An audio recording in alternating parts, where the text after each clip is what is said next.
My favorite aisle. My favorite aisle.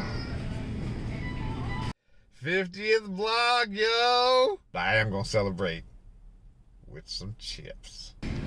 Well, I already know I can make my own. But I think I'm gonna make my own. A 1 and a 2 and a don't wait for me. Ah, chips. Best snack food ever. And one bite of these spicy barbecued homemades, and you get this. Starts with some taters. Russets or Yukon Golds, I use both. A good mandolin, some veggie oil, and my perfected spicy barbecue seasonings, which you can get at cbactortraveler.com, by the way. I grind them up first in my prep, and clearly I have fun while doing it.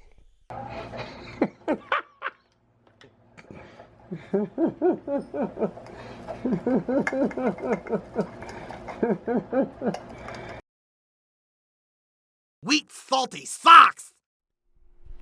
I think I was listening to a podcast or something. I don't know. It gets late around here when I do these things.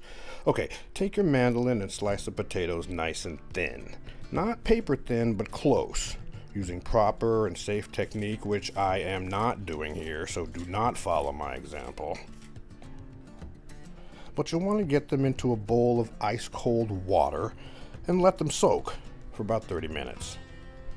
Then running water over the chips as you wash the starch off until the water becomes clear. This will take you about 3 to 4 washes.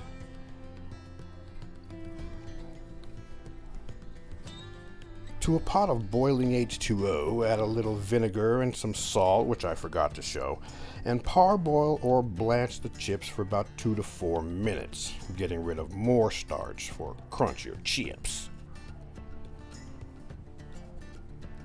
Remove them to a tea towel or paper towel lined sheet pan to thoroughly dry the chips. Careful, these are hot as blank when they come out. You see me struggling.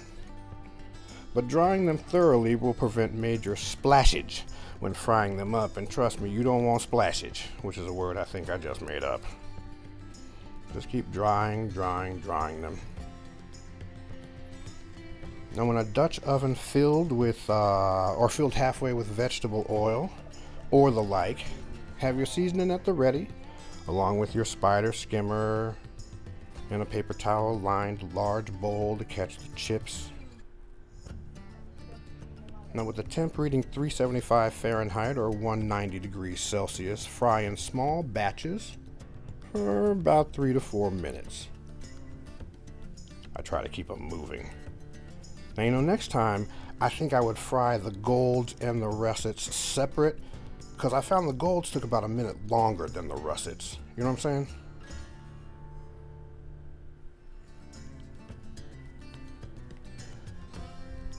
Remove them with the spider and season them immediately.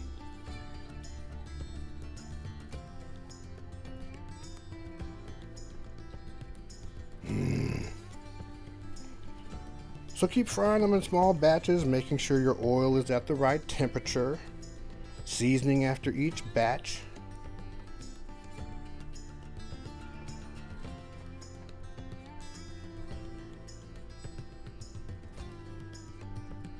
Until you have a bowl full of spicy, crunchy goodness, without all those additives that they use in mass chip productions. Although not a hypocrite, there are several of those in my pantry as we speak.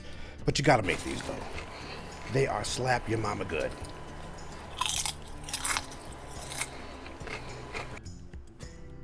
You'll never want to buy chips in the store again. Enjoy me and Tommy Lee from back in the day. Listen, thank you so much everybody for watching. Please like and subscribe, and we'll see you next time.